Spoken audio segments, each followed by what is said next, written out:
We're going to continue with this discussion of French absolutism by talking about Louis XIV, the so-called Sun King. Louis ruled from 1643 to 1715, a very long rule in the second half of the 17th century. An absolute monarch, the epitome of this notion of absolutism. France previously had had a tradition of weak kings. This is going to be reversed now. Louis stated that he embodied the state of France, and would determine its future. Louis said France has one king, one law, one faith. Again, a sense of unity and uniformity.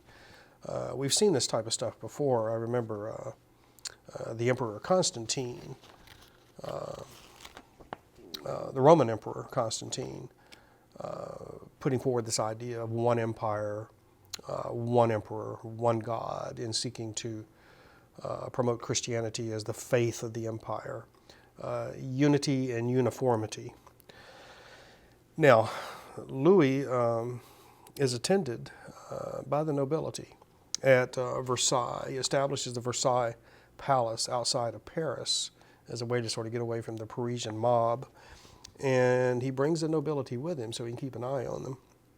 Of course, we have the sword nobility, and we have the robe nobility of the church. Louis sells titles, what later we'll call venal offices.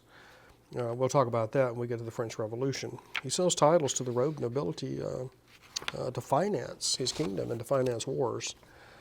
This makes Louis money, but of course it'll weaken France in the long run, and we'll see the effects of this when we get to the Revolution. Louis doesn't call the Estates General the sort of representative body of France. He doesn't call them to raise taxes because he acquires money in other ways. Again, selling robe nobility for cash. So as England's revolutionary crisis is dying down in the late 17th century, a very different era is dawning in France. With the death of Cardinal Mazarin, Louis assumes personal direction of the French government. Again, he moves his court to Versailles, 12 miles outside of Paris, partly to escape the city mob, but partly to create a sort of secluded social order for his nobility. Louis shrewdly required all chief members of the nobility to live at court, where he could keep an eye on them. Therefore, those aristocrats who might stay home and plot against the king are busy conniving at the court of Versailles, seeking the king's favor. Again, he never calls the Estates General. The next time it will be called, of course, will be Louis XVI at the beginning of the French Revolution. I mentioned that Louis proclaimed himself the state, embodied the state of France. He had intendants that Rome, I wouldn't say Rome, the countryside, but tended to negate local power centers in France, harassing members who dared to criticize royal policy. These parliaments ceased to offer resistance to Louis XIV.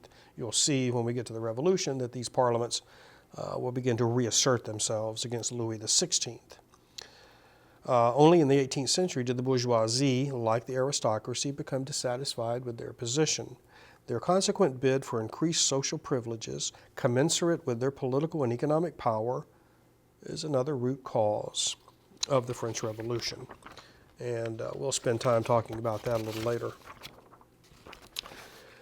Now, 1685, Louis XIV revokes his predecessor, Henry IV's Edict of Nantes. Remember, the Edict of Nantes declared toleration for French Protestants, the Huguenots. Louis revokes that. He, again, is seeking uniformity of faith in his country. Louis believes he has the perfect right to dictate the conscience of his subjects. So, after the revocation of the Edict of Nantes, French Protestants have no civil rights. Huguenot children are to be raised as Catholics. Huguenot clergy are exiled or sent to the galleys. The French persecuted religious minorities at a much more savage level than did the English. Again, Louis, like other absolute monarchs, claimed the right to dictate the consciences of his subjects. Absolute power. A king, a law, a faith. Unity in France. And of course, Louis considered himself a divine right king, his rule sanctioned by God.